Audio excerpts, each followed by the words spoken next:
This week, I send it in Race A.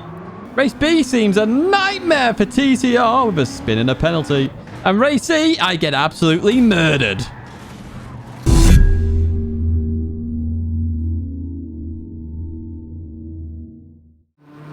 Hello everyone and welcome back to the Gran Turismo weekly race guide here in 2022. It's week 33 and this one is a bit of a weird one, to be honest with you. We've got a couple of circuits we don't normally use, which is always good. First up, Race A. In the background you can see we're in a Scirocco, which does mean the FF cars are back. Let's have a look at the race details first of all. We're racing 6 laps here. It's Bluemoon, Bay, Infield, A in reverse, which is an unusual track. It's a grid start with a false start check. Oh, I've got something funny for you. Comfort, soft tyres, ×1 fuel and tyre wear. And at the bottom, you can see it's a tunable event. So 246 horsepower and 1,100 kilograms is the minimum. So I've got the Scirocco, which I used for some daily races right at the very beginning of Gran Turismo 7. Well, the setup on it, apparently, is really good. Now, before we jump to the race, there's timestamps, which you have seen in the background, so you can jump to a different race if you don't want to do the tune race. However, let's jump to this one. I'll show you some of the race in action, a guide, as well as the setup, because, as I say, this is rather good. Here we are then at the start. So you can see a lot of Scirocco's. Scirocco's was top of the leaderboard. We've got an Integra there for Inferno Fox. Part of TCR, of course. If you do want to be a part of TCR, check out the description. Don't do what I'm doing here, which is forget to hold the handbrake. So I get a full-on 5-second penalty there. We just fast forward a little bit. But this is how good this setup actually is. Look at this. We're already up to speed again already with the competitors, and we're actually catching them. So this setup I will share at the end of the race, but my word, we had a 5-second penalty and we're already back with them. Yeah, well, there we go, folks. So let's see what we can do in this race. So down the inside of Phantom, looking down the inside of Willow. That's not going to quite work out. Oh, we've got sideways action up ahead. Not sure who that is. We've got Cole off into the realms in the safety car. That I did not notice that. In the safety car. But now the safety car's at the back. It's like an F1 race there with it following behind. We're just getting the inside there of Shelty, who I think was in the RC's head there as we head up to this right-hand side. Willow not quite seeing I was there. But even so, we're just going around the outside here. Happy days, job done. And this is how quick this setup is. We are flying here. We are absolutely flying as we look to get past the Suzuki Swift there. That looks quite good, that car. I've got to be honest. It's not the quickest, though. As you can see, the Scirocco flies by. Absolutely not a problem. Then into the left we go. Just clipping that inside corner. We've got Kirif there. Oh, Kirif does YouTube. You can check him out. As we've got Suzuki there, nearly Suzuki, but in our Honda Integra Type R, as they understeer a little bit, nearly hit the barrier there, and we're going to go down the inside. So we started with a 5-second penalty, and we're already fighting for P5. That is how quick this car is, and this is how quick this tune is as well. I mean, it is unbelievable how fast I just overtake all those cars, and it's what a really good setup really makes versus setup that's not good. And I wouldn't even say this is the best setup either. We just worked on this together ages ago in a daily race. Right, we've got Nonny off there. Nonny. As we go through the right-hander then, and they have got the same design of car. It's the exact same. It's the same. We're teammates apparently as we head into this right-hander then, and they go, whoa, way too fast into that. They're off to the realms. You can see that in the rear view. They just survived though. They keep it on the track just, but P4 it is for us, and we're looking to try and catch up to this other Scirocco, the Oreo Scirocco. I don't really like Oreos, to be honest with you. It's not my favourite biscuit or cookie. As we go on the inside. Did I say number 18 on it? I'm pretty sure it did. That's my race number. Give it back. As we head into turn 1 then. That's another position gain. This is how fast this is. I will give you this setup. Don't you worry, folks. As we catch up to Inferno Fox then on lap number 4. Whacking hazards on there to say hello. Hello to you, Inferno Fox. Representing TCR there in that Honda. Right, what can we do versus Inferno Fox then? What can we do? So looks okay, the Honda, to be honest, in terms of speed. Very fast and furious. Oh, they're braking way too late there. Way too late. Going to get on the inside here. Nice and easy job done. Up into P2, which is pretty amazing for us with the 5-second penalty at the start. I mean, we're only 6 seconds off the leader, and if we didn't have the 5-second penalty at the start, maybe we would have been onto them, but we are catching here, so they made a mistake. It's down to 4.3. We're going to go into a lap guide then. I'll just explain this a little bit. So heading towards turn 1 in this Scirocco with this setup, of course. You're looking to lift just after the end of the white barrier on the left-hand side. That's the last one before the corner. You're going to lift a little bit. Now, I'd have the brake, but I didn't need to do. I'm going to go on the throttle a little bit here. And then as I go around this corner, as I start to see the end of that yellow piece there, the second yellow piece, that's when I'm going to start to brake here. I want to brake as best as I can, 50%-ish into 100% as I get towards the straight line here. Notice how it just straight lines itself, and then cut in really tight there, get as close to the barrier as possible. You will not get a penalty. Right, next corner, you're looking for the start of the curb here just after it starts. is when you're going to brake. So as that hits your edge of your screen down at the bottom, that is when you're going to brake. And it's going to be third gear. You really want to brake quite late here, or you feel like you have to, but it's a really early braking zone because of this hairpin here. It's a double apex hairpin there. We don't really hit the second apex, but even so, off to the right hand side. And we're looking for our favourite marshals, Bill and Brian. They've left Brands Hatch. They've come to Bluemoon Bay. It's a bit warmer here, and blue skies, a lot better than the British weather, but use them as your brake marker. Now, you want a later apex here to get round and then accelerate earlier, because then that way you can get out onto this straight very quickly. If you go in too early, you're going to run deep, and you're just going to have a really slow exit, and this is a straight, of course, and you want the best straight possible. So heading towards this left-hander. Again, brake early here. 100 meter board is where I was braking. If that gets wiped out for whatever reason, use the orange painted barrier there. It's in the same highlighted section. So brake early here. Brake a lot as well and really get it turned in very nicely, because you will go off. We've seen a lot of cars go off there. You want to get over to the left-hand side as best as you can and lift off and get the car turned in. Lift off oversteer worked very well here in the Scirocco with this setup as we head towards the last corner and 3.7 seconds off the leader. Now, this corner, you sort of want... not fully outside line, but not any tight lines here. You're sort of just after the middle of the circuit, and you're using that billboard on the left-hand side there as your brake marker. Hopefully that's in practice, actually. I didn't double-check that, but that's what I'm using here. And then I can accelerate through the corner. With this setup, it just works for some reason as we then head towards a line. And that is it for race A. Obviously, it's very spread apart because setups and all, it's the way it is. See that with a mixture of driver ratings there as well. But race A, you could probably have some good races, but you need the setup. So hopefully my setup is going to help you have a bit closer racing. So here we are then. Here's the start of it. So I've bought everything for the car. You can see the body height adjustment. A lot of this has been changed. We did this for the Deep Forest Raceway race ages ago. You can see the right hand side here. We've got a medium RPM turbocharger, not the large one. High RPM. It's not large. And then there's also the gears are there, because I can't remember if we changed the gears or not. That's it then for race A. Let's head to race B. Welcome to Fuji then for race B. And we are doing the chicane at this time as well. It's not the shorter circuit, it is the chicane. So full-on dive zone is happening in this race. And we're in Super GT cars. It's Group 2, but specifically the Super GT cars are the best, which is nice. We've not used these in quite a while, because usually it's the Mercedes TLK dominating Group 2. So a bit different and a bit nice to use these for a change. Let's jump straight into these race details then. Racing 6 laps here at Fuji. It's a rolling start. Obviously, you don't have to worry about that one. Racing soft tyres. We've got lots of grip there. Still a bit of wheel spin in the lower gears. Tyres 1 fuel, tyres 1 tyre wear, and the bop is the medium speed bop. That's all you need to know, really. And as usual, when it is a Super GT car, it is the GTR Nismo 16 car, which usually dominates. That's one I chose. Let's jump to the race then. Let's have a look at this one, because once again, there is some good action here. Welcome then to the race. So mostly GTR Nismo GT500s. We've got a couple of Lexuses in there. We've also got Dot Brown in the old GTR, which I wouldn't have used here, to be honest. Fuji, very downforce focused, and that car really isn't. The old school cars lack a lot of downforce. But even so, we're going to kick off this race then, get into that slipstream very quickly, and warm up those tyres as well. Remember, when there is tyre wear, there is tyre temps, and we are trying to get that temp up, ready for the tyres heading towards turn 1 then, as we come into here. Just a little bit of understeer there through the corner. Obviously, dirty air, big factor in Group 2, just because of the amount of downforce they do actually use as we head towards turn 2. Not looking very safe so far from everybody. Oh, we got Dot Brown. I'll say that. And Dot Brown goes off to the realms there. A lot of oversteer. As we go through this corner, you're going to see the difference between the two cars. Look at the downforce just playing the fact there. And up into P10 already. It's Shelty's got a penalty. Oh no, Shelty. We've got a yellow flag as well. Oh, Cheesy's got it. TCR is everywhere at the moment. Cheesy's binned it and Shelty's got a penalty. Oh, do you want to join TCR? Definitely do join TCR, by the way. We do race clean and fair. And if you do have a problem with a TCR driver, please do check out the website. You can import drivers there and we will investigate. You do need the replay though, otherwise we can't really investigate any further.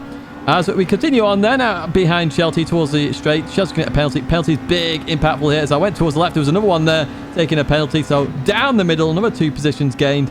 Happy days there. P7 as up ahead. We've got Wind. We've got a Swede driver there of Zorken. And we've also got the Finnish driver of Sarisco. Oh, who's that? Oh, it's Wind. Wind's gone. Oh, we're going to beat Wind today then as we overtake and get into the cursed position of P6. Right, we've got the Swede then of Zorken up ahead. I've not raced Zorken before, I don't think. Oh, the French driver behind. Keep up with me here, actually. Start behind me in the race. Caught up to me as well during this. But dirty air does play a factor here. You can't really make moves into this like last sector because you're just struggling for grip. You can see that I just can't turn as much as the Swedish driver as we come through this left-hander then. Again, look, you can see the struggle behind the French driver, struggling even more there just because of the dirty air. It is a problem. I do want it reducing in this game because it's just affecting the racing. Now, Zorkin goes a bit deep here. I didn't want to overtake here, but I went for it all the same because a move is a move, but I was expecting the slipstream to really be impactful here, so I try and break it there. I break it a little bit, but then they get back in it, of course. That was my one move, and now I could take the racing line again.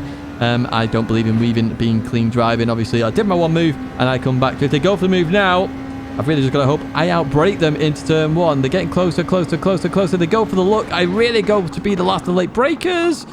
Jobs are good, and we do keep that position, and P5 is ours for now. Let's advance a bit further on because I've been stuck in that dirty air, the Finnish driver, for a while. Let's go into this lap guide then. So, turn one, you're looking at the stadium on the left-hand side. Just as the end of that passes the end of the screen, that is when you're going to brake. I say the end, the start of it, but the end as it comes down towards the circuit there. And second gear here. Now, I go a little bit deep, but trust me, that is the brake marker. I used it all the time. I use it in different cars as well. It's a perfect brake marker. Leave that corner. Be careful of the wheel spin there in second gear. It will happen. Now, as you head towards this left-hander, it goes light grey, then dark grey, which I've highlighted, and then it goes to light grey again. The end of that, just after that leaves the screen, you're going to brake and drop to fourth gear and just chuck it in. The car will stick because of the downforce. As you can see there, beautiful corner. Be careful of that curb glitch. It does still exist. Through this corner, you're just going to stay in fourth gear here. Lift slightly, allow the downforce to work. You can see every time I get in that dirty air, I start to understeer a little bit more. Now, into this left-hander, the end of the curb on the left-hand side is your brake mark here. You might want to brake just before it, to be fair. And once again, second gear is better. Now, in GT Sport, it used to be third gear better, but second gear is better here. Now, you can just get in that power band a little bit better and accelerate through. Turbos appear to be stronger in GT7, and we've seen that with the Radicals at Nations Cup as well. Head down towards the chicane then on the right-hand side. You've got the Dunlap sign, but we're not using that. We're braking after that. The orange painted barrier on the right, as that leaves your screen, that is your brake marker here. Now, you can use first gear or you can use second gear here. Now, I can't remember what I use in this lap, so I do use first gear here, but you want to short shift to second gear anyway, just to accelerate. Lift off a little bit here, and as you go through the second part, accelerate. You will oversteer there. You've got to be careful of that. Now, I can't use the lamppost on the right-hand side that I normally use, which is unusual. So, on the left-hand side, we've got this dark green to sort of the light greenish blue tarmacy curby bit there. Use that as your brake mark here. Turn in second gear, accelerate through the corner. Again, you can see that dirty air having a big impact. Now, as you head up to this left-hander, the end of the curb, you're going to start braking and headed towards the outside of the circuit, and you do that just to get the better line through the corner, really. So you can see how we end up on the outside. We just turn in a little bit too early and accelerate through the corner. If we just waited a teeny bit extra, we would have actually done that corner a little bit better. Now, the final corner, you can see it in the distance, the painted orange barrier. As that hits the edge of your screen, that's when you're going to brake. Now, there's many lines you can take. You've got a wide line, tight line, any line that you can. I'd turn in a little bit too early here because I'm just going to clip the curb there, and I would have had the run then on Saristo towards the line. However, they're going to keep that position. We are going to be in the slipstream. They know they've got this position, so well played to them. And that is also a lap guide of Fuji in the Group 2 cars. This race, you're only going to really overtake on the straight lines just because of the dirty air, so it's not the greatest of races. However, I do like Fuji, so the odd race here will be good, but yeah, you're just going to have to worry about that dirty air a little bit. Now, let's head to race C, where, of course, as always, or most times, we head to Italy. Yes, that's right, we're at Lago Maggiore, of course we are. There's about 1 billion layouts here, and specifically we're at the east section, which does mean we miss out Banky Boy and sort of that last little bit of the lap where there are fast right-handers everywhere and you go uphill. So in this one, we're in Group 3, and you can see I've chosen an interesting car, the Z4. Now, I chose the Z4 because it was on the leaderboard, and it's something a bit different that I've not used very often. I am going to do this for Group 3 races in the future. I'm just going to pick the odd ones out, the ones that I've not really raced before, and hopefully the bop, as it gets changed throughout the races, or time, should I say, it should get better and better and better, and we can use more and more cars and a variety of cars as well. Right, let's jump into these race details then. We're racing 15 laps here at Lago Maggiore East. It's a rolling start, but it's a good rolling start, actually. They've nailed it. It's a racing at medium and hard tyres. Both are required. Tyres 1 fuel, times 10 tyre wear. Yes, the tyre wear is killer here. We'll get onto that in the race, and it's Group 3, and the bop is the low-speed bop, which is surprising, really, with this circuit, because it's mostly high speed. But even so, we don't classify it, and the bop is the same at the moment, apparently, as well. I made that mistake last time. I thought it was different. At the moment, it's the same, but I'm assuming they're going to start adjusting it each and every update. Let's jump to the race then. Let's have a look exactly what happens, because in this one, there is a death. Here we are then at the start. A mixture of cars here. We've got the Mercedes AMG, we've got the Z4, we've got the Subaru in there as well. Mixture of all sorts. It's good. The Supra. Did we see anything else? The McLaren was actually top of the leaderboards, to be fair, and I did nearly pick it. However, I stayed with the Z4 because we don't use it as often as anything else. And I was a bit worried with the MR cars. So we're warming up our tyres here, heading towards turn 1. We've got Scotty there looking for a move on Doc Brown. Doesn't quite work out there. So we're going to look around the outside of this McLaren 650S GT3 car. And if they give me space, they do. And we've not got it done so far. However, the Z4 pretty quick in accelerating. So we get on the inside of Scotty then. We're going to dip deep here. I'm going to have to really slow the car down as we go through this right-hander. Beautiful bit of racing there with Scotty, and we continue on out. So up a position already, up into P12. Happy days as we head towards this right-hander. We can see in the distance there are lots of cars. There's lots of taps there going on as we go into this right-hander. The Spaniard, I think, was tapped by P13 Black, who did wait for them, it looked like, in the distance. We go around the outside of 2 cars then, Doc Brown and P13 Black. Looking on the Spaniard as well into this left-hander. They did give me room. I wasn't expecting it, to be fair, from Alvaro, so fair play. In towards this right, they get all sorts of oversteer, and we're looking on the inside now, so we're not going to have the run, and I was really concerned with somebody behind getting a big run on all of us, maybe overtaking 3-4 cars there, but it looks like we've just managed to keep that there. Somebody else goes off in the back. My word, carnage. Now, I was worried for the huge send on this one, but I didn't need to worry about the send. I just needed to worry about that absolute death and a half, my word. And we'll have a look at that in the bloopers as well and try and have a look at what happened. So I have no idea. I have no idea what that was about. Remember, Scotty did race clean earlier on, so that's so confusing. Anyway, we only dropped to P11. We have a bit of damage here, but that will go because it's on light damage, so it repairs itself throughout the lap. And we're sort of still in this fight. But I did break away initially from this, so a little bit frustrating, and I was just ever so confused in this first part. Like, why did that happen? Why me? But even so, let's have this race then. We've got the Spaniard up ahead, who we did see struggle in the S's. Did give me room, though, so I do expect a clean race here from Alvaro. In towards this right we go, looking to keep it tight, nice and clean. Beautiful stuff. Now, do we get the run on Alvaro? Not quite. In fact, no, we do. We've got a bit of slipstream here. It's coming into play then. Looking down the inside. Going to scare them in towards this corner then. Go for the last of the late breakers. Do we get it stopped? We do indeed. Beautiful move. Job done. P10 for us. And I had to lift a little bit there just from understeer. We know what the understeer is like at the moment when you accelerate in towards this left-hander then. And we are going to keep this position. Happy days. We advance a bit further on. A GT7 racer just goes off a little bit there. Manages just to keep some wheels on, so it's not dirty tyres for them. However, the German has the German manufacturer behind here in this BMW Z4. Looking on the inside, not quite working out. We'll try the same move again then on GT7 racer. Try and get a nice run through this corner. Big accelerating zone here. So if you get the run, a bit of slipstream as well, you should get on the inside. Happy to look at that. It's already done. Nice and easy. So if you're going for the move, this is one place you can make the move. You've seen a couple of moves down into this corner then as we then stop the car. And yes, nailed that beautifully. I thought I was going to run deep there, but not quite. So I was really worried about the Supra overtaking me again because I'd seen that the Z4 is so good on accelerating. It really is nice to see. Completely different to GT Sport as we head into the S's again and we advance a lap further. Where is he? Captain Stupendous, the star of the previous video. And yeah, it's been good racing with you, Captain Stupendous. Let's see what we can do here. I did catch up to this Subaru very, very, very quickly.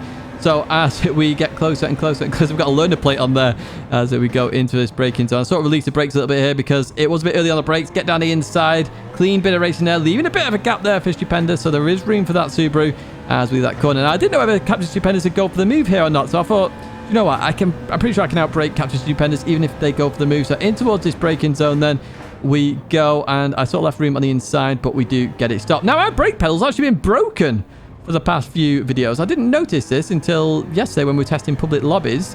Yeah, some information on that soon. I noticed it was broken. I could only do 90%, so I fixed it, and now I can brake later than late. So I'm coming in on the hards on lap 7. So tyre wear is significant here as I come out the pits. 19 seconds in terms of the pit stops. So if you are pitting, you could want to work out 19 seconds. You can do that. This is early. This is too early to switch to mediums. I will say this right now. I need another 2 or 3 laps at least. Now, we are going to go to a lap guide here just to explain this lap. So heading towards turn 1, we are using Blue Van Man. They're there in the practice session, so you can use them. Happy days, jobs are good. And as that hits the edge of your screen, brake. Use Blue Van Man. It's brilliant. And we go for the dive as well. You can see that works beautifully. Hard and medium tyres, that is your brake marker. This right-hander, the edge of that white painted grass there on the right-hand side, that is your brake marker here. And you want to keep it tight, and you might want to actually slow down a little bit more than you think, especially in the Z4, because I found if I accelerated too early, just understeer straight away. Whereas if I just waited that tiny bit longer, which is why Captain Stupendous just touched my rear last time, literally, I could get around a lot better and actually have a much cleaner exit. So going through this lefty lift a little bit and then head towards this right. As that orange barrier ends and hits the edge of your screen, that's when you're going to brake. And again, you want a nice clean run through here. Going too aggressive into here will cost you down the entirety of the straight. We saw the overtaking moves earlier on, and you can see there, if you get a good run, happy days, it works out very well indeed. Now, wind is on fire here in the AMG GT, so we're not getting the fastest lap here, I can tell you that much. Heading down towards this right-hander then, we're going to use what we've been using in the past here. So that grey curb there, sorry, not barrier, it's a curb. Just after that leaves the edge of your screen, you can use that as a brake marker, or the tyre mark, which is just at the top of that yellow highlight there. So in towards this right hander. You do want to click the curb really, but just be careful of understeer as you power through that corner, because it's very easy to get on the accelerator really early. Head towards the right side of the circuit, and on the left hand side you've got that barrier and it just ends there. It's a really good brake marker. So as that hits the edge of your screen, you're going to brake and turn in. Now you might want to slow the car down a little bit more into the first corner, just to then get a better exit. And for the second corner, you notice that I went a bit too quick here, so I've taken this line a little bit wrong. I've had to lift a little bit. I've compromised my speed. As you see, wind is coming now, lap 9. I'd actually go to lap 10 even for some of you if you really struggle with tyre wear. So we're going to continue on towards the last corner then, and this is a really nice easy brake marker. You got the 100 meter board. It's the first arrow after the 100 meter board. That is your brake marker here. Use that, slam on the brakes 100%, and drop down to second gear. You don't really want to go in first in a GT3 car. So second gear. Later apex is better, because then you can accelerate through the corner, get a better exit and better speed all the way to turn 1, which can prove to be an overtaking place. But yes, I'd say lap 9 or 10 is the switch for hards to mediums there. So you are going to do 9 or 10 laps on the hard tyre. We get past the Swiss driver, who just goes way too deep into the S's. Very easy to do. That's why I pick out a brake marker, because then I can use it lap after lap after lap and really get my eye in and really, really master that corner. Cable then goes a little bit deep into this right-hander in the Sky AMG GT3. And we're on sort of the inside, going to be outside then for this left-hander, which is not an overtaking place. I'd advise, if you are on the outside, to just back out of it completely. Don't compromise your corner and try and get the run through here. However, the AMG, really good through here. Really, really, really good. I know there's dirty air in playing a factor there, but even so, the AMG just solid through there. Probably why Wind chose it. Wind actually gets to 17 in this race, which is an unbelievable time as we head towards the last corner then. So trying to get the good run through the corner here.